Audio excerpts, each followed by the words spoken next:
Hi guys, welcome to my channel. My name is Irina and I'm QHHT practitioner level 2. In today's episode I would love to share how I deal with large entity attachments. In my two previous videos I already shared how to release just a regular entity attachments from your clients before the session, and in today's episode, I want you to know how I deal with larger entities.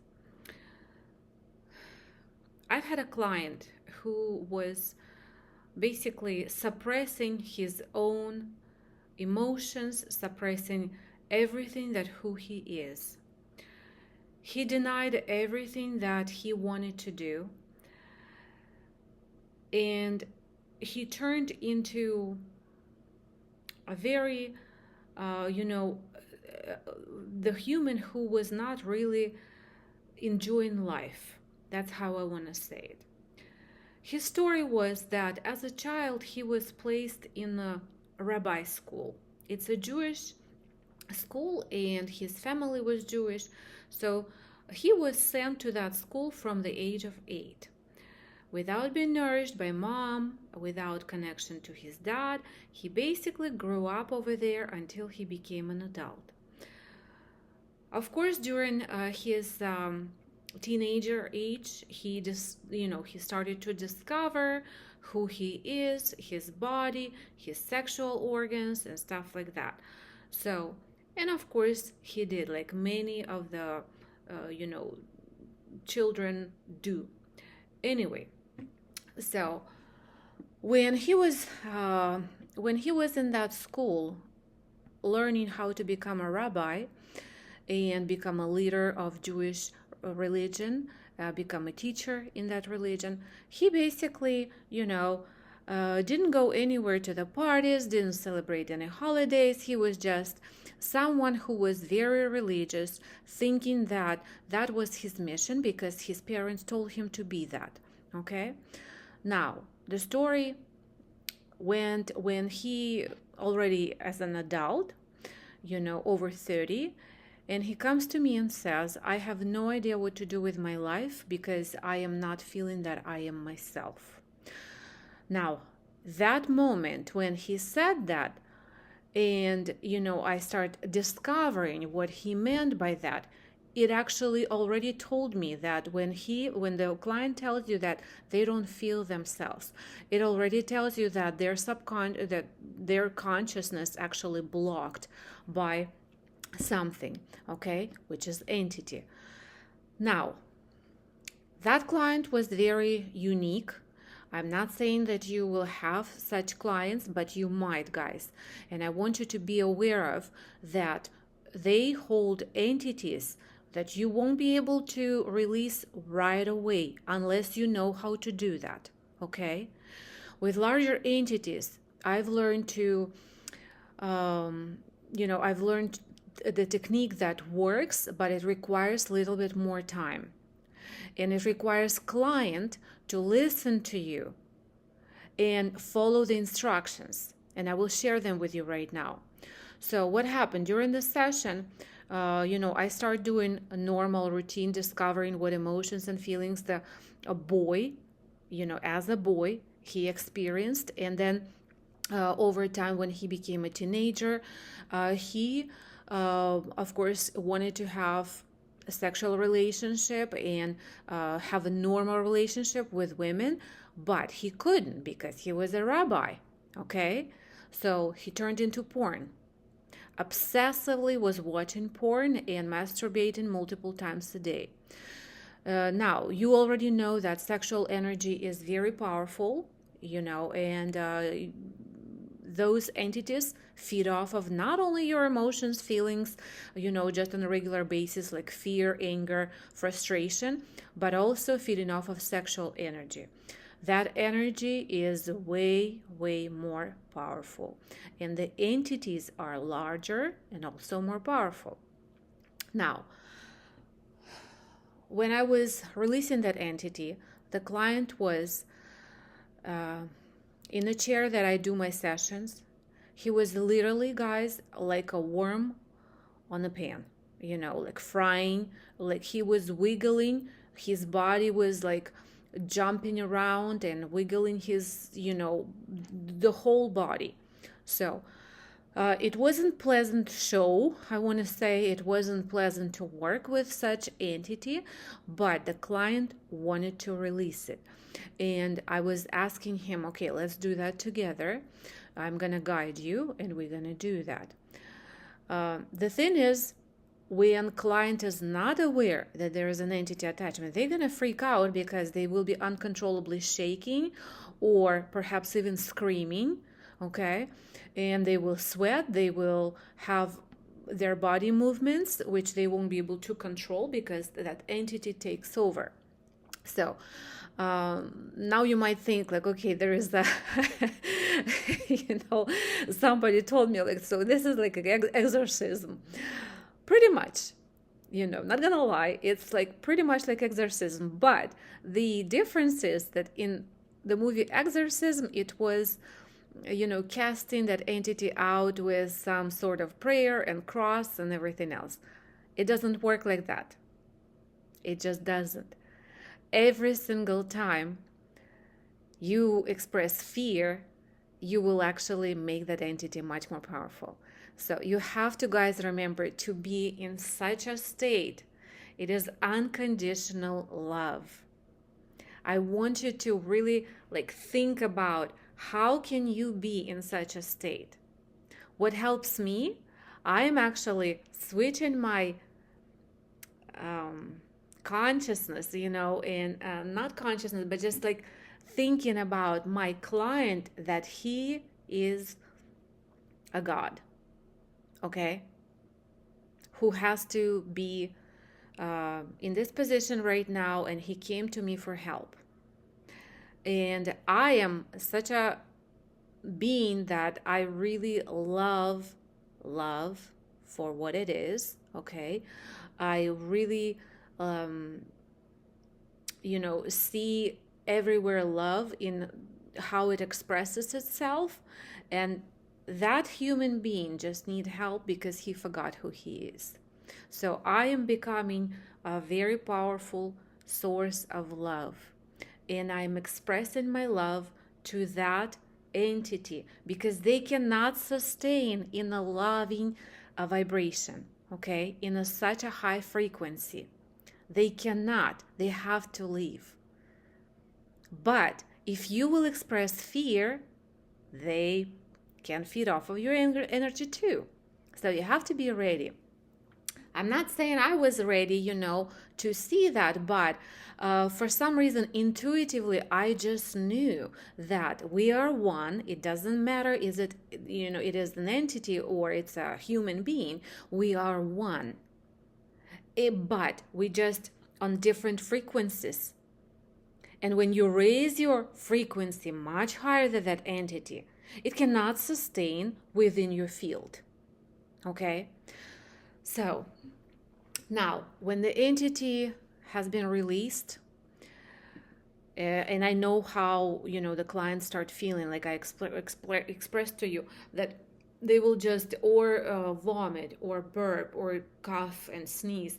Sometimes they will just, lay there exhausted. That means that you've done your work, and you will ask them, how do you feel now? They will tell you that they feel much more relieved, okay? Huge weight just dropped.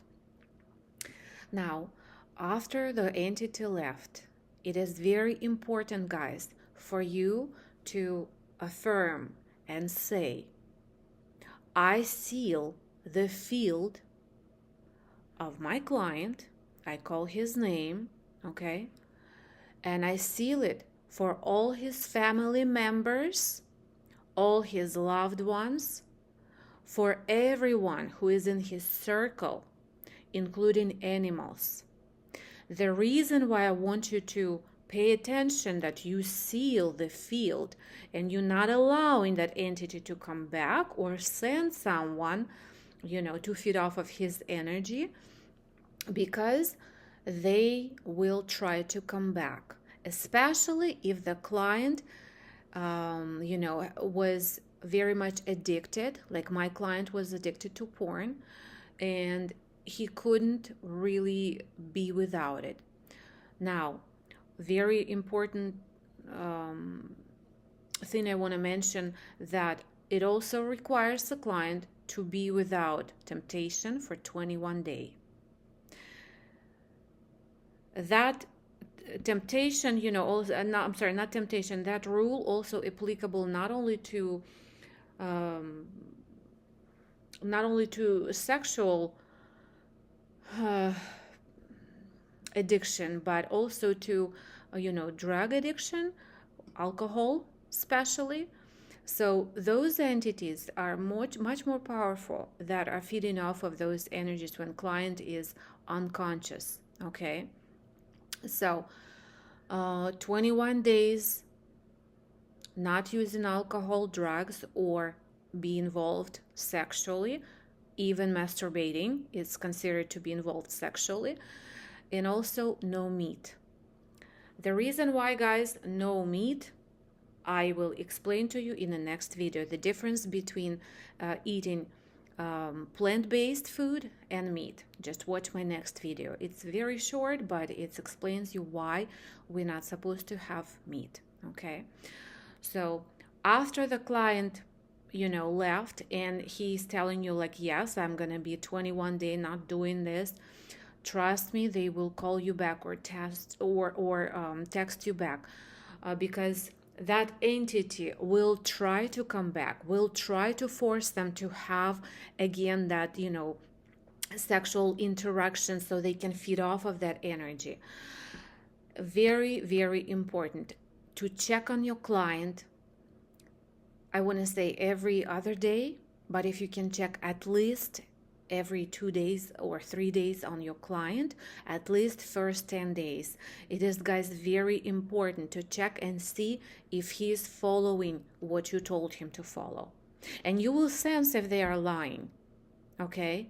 If they will tell you like, oh, no, I am totally following what what you told me, it's good. But what I, as a practitioner and very highly intuitive being, what I also do, I also check in the astral, okay? Now, this is the part that not every QHHT practitioner or holistic practitioner knows how to do. I personally do that, and I work with clients all over the world. I do, cleansing, entity removals and stuff like that. So with the large entities, I always go into astral, and I also clear their field, the client's field in the astral. And I also see if the entity tried to come back. When they did, then I have to put my foot on, okay, to that. And I, with my voice, with my awareness, from the love of light that I am, I have a powerful command not to interact with that human being. And I basically ban them from access. I seal the field of my client with my own energy, with my own spoken word, with a powerful vibration of the voice that we have. We can seal the field and not to allow access of any low vibrational beings to our clients. Okay, now also very important thing to remember, that when you're releasing large entities, they might get off of your client, of a human being, and go to the animal. I had an experience, guys, when I removed an entity from a male, from a male who asked me to work on him. And I forgot to seal the field for animals. And that entity unfortunately got into his dog. Okay? The dog literally within a week was almost dying after that entity was released. And the client had called me and said, I have no idea what's going on with my dog. We took it to ER, and the dog was really, really in a shape of not survival, I want to say, But thank God that he called me, because I knew what happened. I knew at that moment, I really knew that I have to get into astral world, cleanse the field of a dog, and seal it. It might sound, guys, very strange and complicated, but I want you to trust yourself. Even if you, let's say you sit down into meditation and you're trying to access the field of a client or a dog, because it's in the energy field of that client. And what you can do, you can just visualize. You don't have to know how the dog of a client looks like, okay? You just visualize. And again, you have to connect to yourself, become very powerful energy, the source energy, okay? Love and light. And you just literally bringing the rainbow energy from your heart to that dog and cleansing it. I want to say like a pipe, make it like a pipe, even like an whatever images will come to your head, use them. It works, okay? So I always ask my higher self to show me what is the best way to cleanse the body of a client or a dog or whoever else is need my help. So I want to guys share this experience, because it's very important that we do our job not just on the surface level, but on a deeper level, okay?